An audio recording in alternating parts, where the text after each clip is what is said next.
about what is the 2030 agenda, you can find what is the goal and what are the targets of these goals.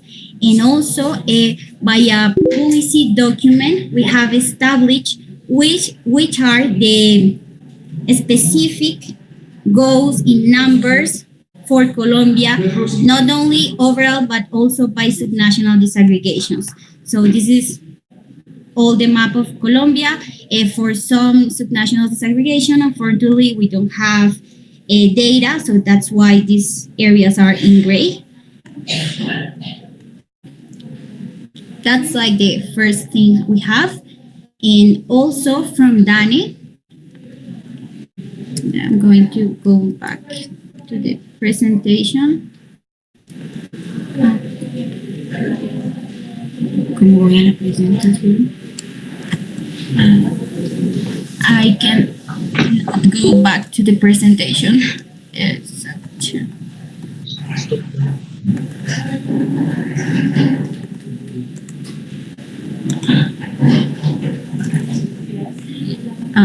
Now you are seeing again the presentation?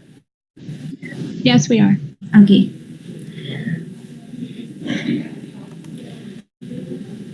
It's like, pero no puedo cambiar el slide. Okay. And this is another way to expose data. This is a geoportal. It has been used and developed only in DANE, but it's more for specialized users.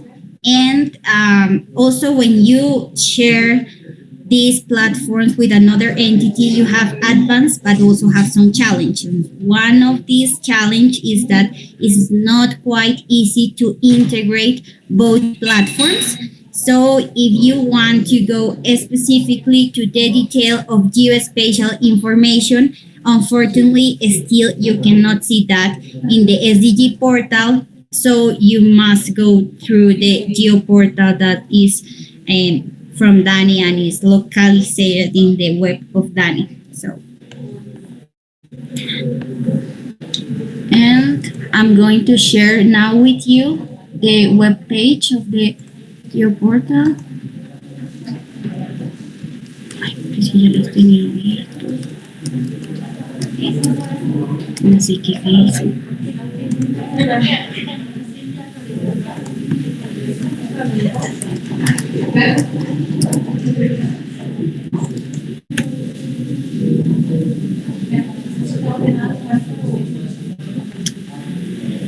So I have to mention one thing here is that we are using geospatial information to calculate SDG data. However, in this geoportal, we are only use geospatial information to localize data from another statistical operations. Yeah. So, for example, in the indicator we were looking at the SDG portal related to poverty, you can now click here and it's the same indicator. However, it doesn't have too many descriptions and too many introductory notes.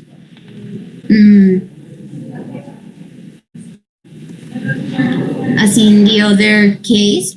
So that's why I think that this is more for specialized users. We are redesigning this geoportal now, but this is the way that it's looking right now. So you have different maps and you can also consult the program behind these geospatial tools that are being used here. And besides the specific SDG or the specific indicator, we have related indicators that complement the analysis of this data. again, this kind of tools is especially useful when you have data disaggregated by subnational categories.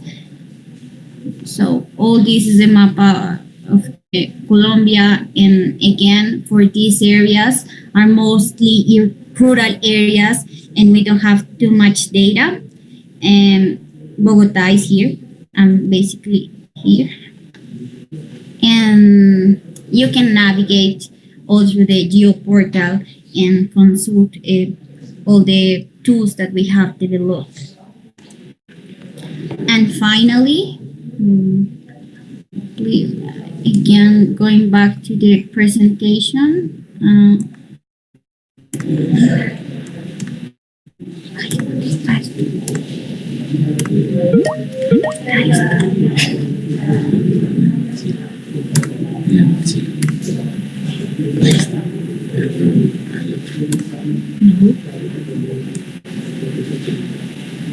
Okay, and finally, we have.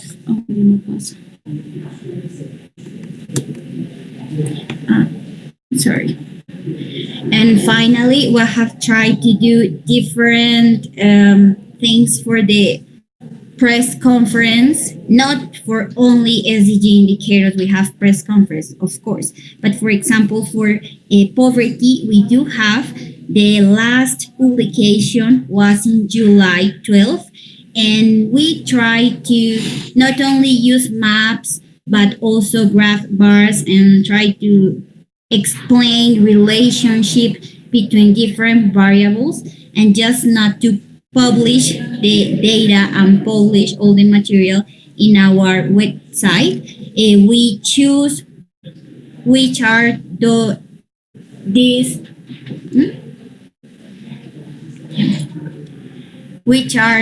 main data, and for this main data from public policy analysis, we have these tools and design different infographic materials. So that's basically what we have done here.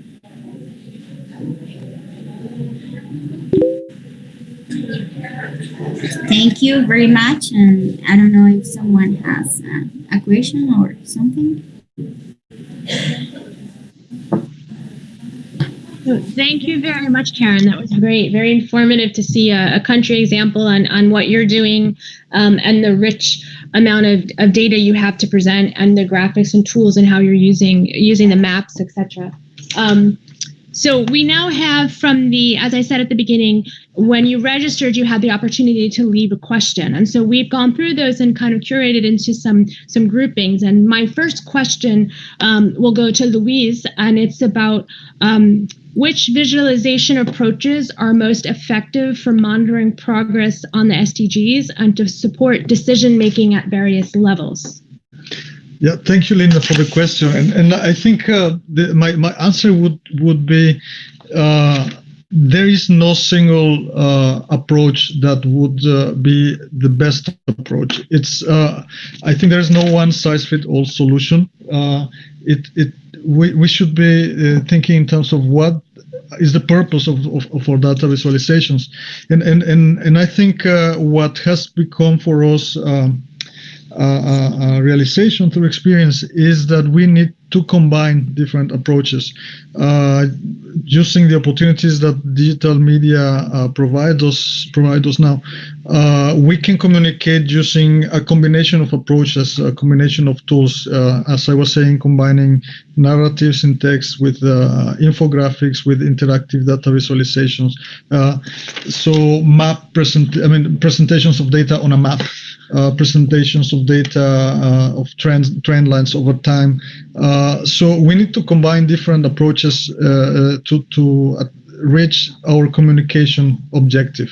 So I think we have to have an open mind in that regard, and always be looking for examples, what others are doing, what new technologies are around, and trying to keep up with that. Okay.